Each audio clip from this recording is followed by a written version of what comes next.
Okay, so problem of the day says, how much time will it take to get from 20 meters per second to a speed of 40 meters per second if your acceleration is 5 meters per second squared? All right, so how much time is it going to take to get from 20 to 40 meters per second if your acceleration is 5 meters per second squared? So as always, step one, figure out what the given information in the problem is. So who can give us one or two of the givens? We have the initial velocity of 20 meters per second. Yeah, that's awesome down here. The initial velocity is 20 meters per second, so Vxi equals... And the finished velocity is 40.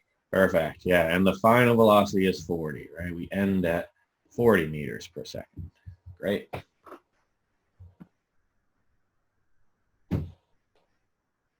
Somebody else, what's one more given we have here?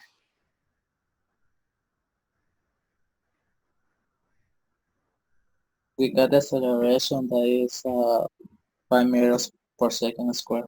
Right, the acceleration, so AX is 5 meters per second squared, right? And we knew that because, well, the unit, meters per second squared, always has to be an acceleration. And also it literally says acceleration is 5 meters per second squared. All right, so we got the givens for this one, Vxi, Vxf, and Ax. What is the unknown? What quantity are we looking for here? We're looking for time. Yeah, exactly. How much time will it take, it says. So delta t is our unknown. Right. So if I go and decide to pick out, or if I need to pick my, I need to pick my equation here, right, for step 3. So which equation do I need if I have Vxi, Vxf, Ax, and delta t?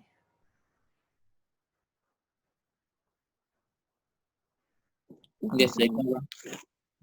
Yeah, the second one, right? That's the one, because Vxi, Vxf, Ax, and delta t, right? That's the only one that has those 4 symbols. There's no displacement at all in this problem. So I'll copy down the equation.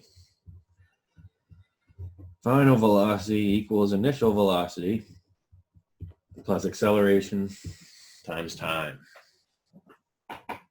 And now I do need to rearrange, right? If I'm trying to get time by itself, it's going to take me a couple of steps to get time all by itself on one side. So what do you think the first step I need to take is? We need to subtract the initial velocity. Yeah, that's right, Jose. We got to subtract the initial velocity, right? And that's because initial velocity is being added on to the term of the equation that our unknown is in, right? So we want to get that term by itself. And we can do that because initial velocity minus initial velocity, that's going to cancel out. And then, of course, we have to do it on this side as well. So we have final velocity minus initial velocity is acceleration times time.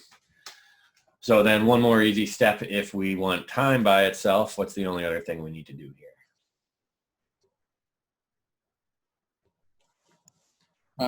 Divide the AX both sides. Exactly, right? Because if we divide this side by AX, we have AX over AX. That equals 1, so it cancels out. And of course, we have to do it to this side as well. So if I rewrite the equation, what I have left is delta t is the final minus the initial velocity, all divided by acceleration.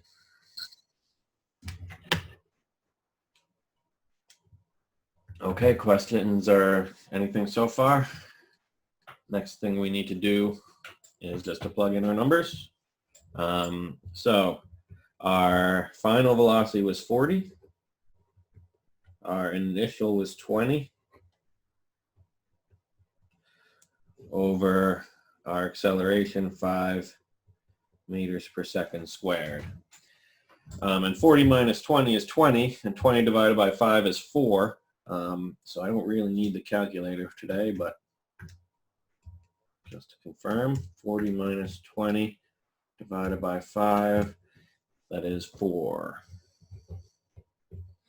So I get time equals 4, and if I have meters per second and divided by meters per second squared, well, the meters cancel out and one of the squares cancels, and I'm just left with seconds.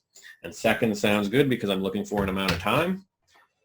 And 4 seconds to accelerate from 20 to 40 meters per second sounds pretty reasonable to me. So there we go. Anybody have any questions or anything on today's problem of the day?